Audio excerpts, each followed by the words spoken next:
सुधीर कुमार जी, दिल्ली से।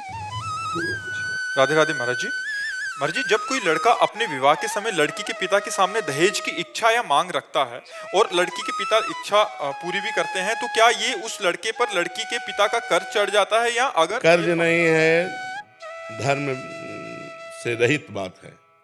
ब्याह सुयोग्य कन्या, सुयोग्य वर देख करके तय किया गया, ब्याह हो गया।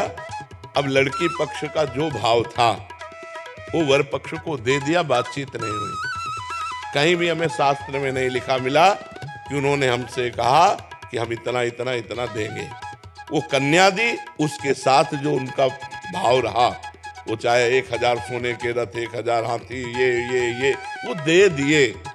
मांगना, तय करना, ये बिल्कुल शास्त्र विरुद्ध आचरण है, बिल्कुल नहीं करना चाहिए। किसका प्रश्न है? हाँ, बिल्कुल नहीं करना चाहिए। ना तो लड़के पक्ष को ये बात रखनी चाहिए, लड़के पक्ष को बात रखनी चाहिए तुम्हारी लड़की हमारे लड़के के सुयोग्य वर, ये काफी है, अब आपका जो मनावे सो दे देना, हम उसकी आकांक्षा नहीं रखते।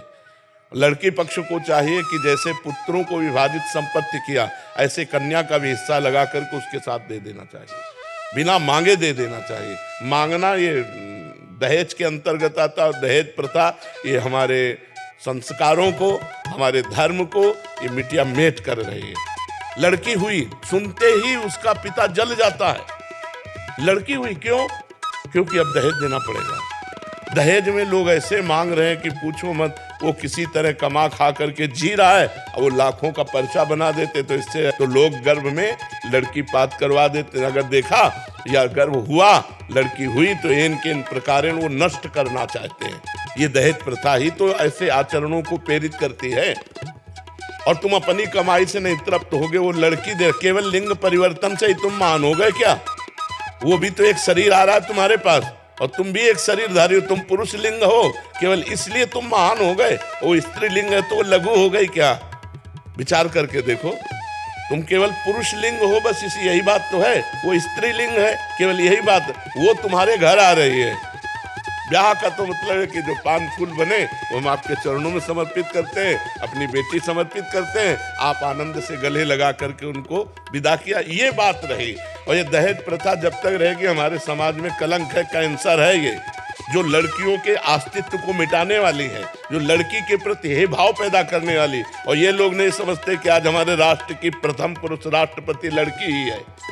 और आज बॉर्डर में सेना के साथ जोड़ पे जोड़ कंधा मिलाए लड़कियां खड़ी हैं। लड़कियां कोई साधारण समझते हो, दैवी शक्ति है। तो लड़कियों को क्या समझ रखा? केवल स्त्रीलिंग होने के कारण वो इतना घट गई कि तुम्हें रुपया भी दे और लड़की भी दे। सुशील, सज्जन, शांत, परम पवित्र परिवार कोई लेने के लिए लड़की तैयार नहीं, तैयार है रुपया लेने के लिए। 10 लाख फलदान में दीजिए, इतने परीक्षा में दीजिए, इतने ब्याह में दीजिए। किसान आदमी 10 लाख कहाँ से देगा? किसान आदमी को जीना मुश्किल होता है, उसकी सिंचाई, उसकी मल। बहुत कोई 100-200 बीघा का जमींदार हो तो बात अलग है, 10-10 बीघा जमीन है, उसी से पूरे परिवार का पोषण होता है। कुछ चंद रुपए बचे, वो स्कूल आदि की पढ़ाई, कपड़ा लत्ता, इसमें खर्चा होता है। अरे बड़े खर्चा गृहस्थी में होते हैं। तो ब्याह का मतलब खूब बढ़िया खवा पिया दिया, जो रूखा सूखा है वो तुम्हें दे दिया, और बिटिया लो और कमाओ खाओ जाके। अब ये जो दोहन किया होती है दहेज में, ये बिल्कुल निषिद्ध है। हमें लगता है न देना चाहिए न लेना चाहिए, दोनों के विरुद्ध में बात रखनी चाहिए। न देना चाहिए न लेना चाहिए। आप जी के आशीर्वाद से हमारे पास चारों तरफ इतनी लड़कियां हैं जी, 1000 लड़कों पीछे 1100-1200 लड़कियां हैं। तो मेरी माता जी कहते हैं बोले जितनी लड़कियां